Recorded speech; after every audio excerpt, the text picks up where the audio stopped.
Salut, c'est Jodev de Speedycom. Bienvenue dans cette vidéo où nous allons voir comment créer un blog sur Shopify. Donc c'est tout simple, vous allez aller dans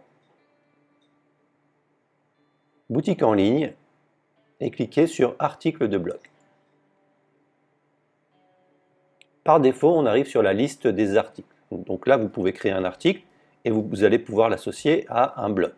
Ce qu'on appelle blog sur Shopify, en fait, ce sont des catégories, si vous êtes habitué à WordPress, ce sont des catégories d'articles, en gros. Donc, comment ça fonctionne? C'est tout simple. Ici, vous allez aller sur une URL de type blogs avec un S. Et juste après, vous allez avoir le nom de votre blog. Donc, si vous êtes dans une optique SEO, les blogs vont être des catégories. Par défaut, on a une catégorie...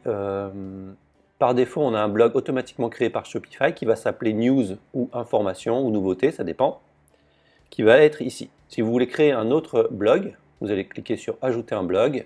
Vous allez par exemple parler des montres. Et là, vous avez différentes options. Vous pouvez autoriser les commentaires, vous pouvez autoriser les commentaires après vérification ou ne pas autoriser du tout les commentaires. Ici, vous avez le référencement naturel de la page. Donc ici, vous mettez votre meta title et ici, votre description. Votre URL sera donc blogs montres.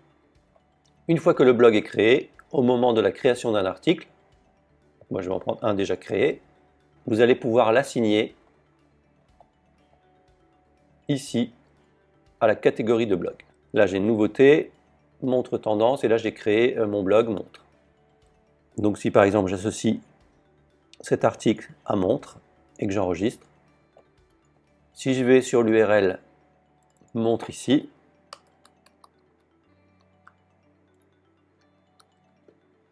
j'ai bien mon article qui est listé. Par contre, vous ne pouvez pas associer un article à plusieurs catégories. C'est bien vraiment un blog. Moi, je vais rester sur nouveauté.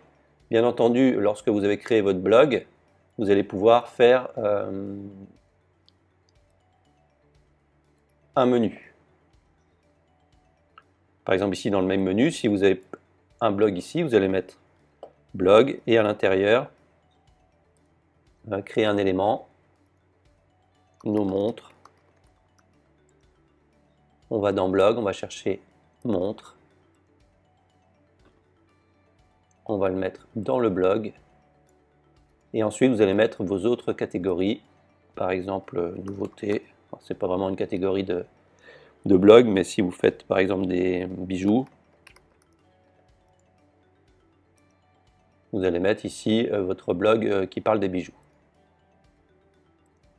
Et comme ça, ici, vous allez pouvoir mettre le blog et vos catégories de blog. Au niveau SEO, c'est top.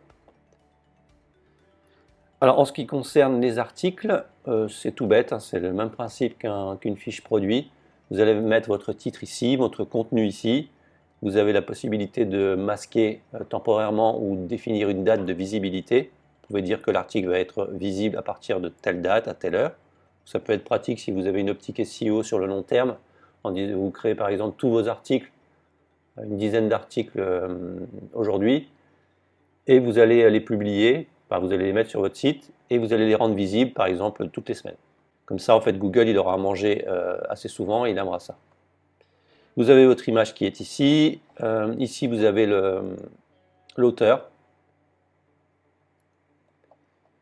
Donc le blog qu'on a vu et ici des balises. Les balises ne sont plus vraiment utilisées dans une optique SEO. Par contre, vous pouvez les utiliser pour la navigation. Ça peut être pratique.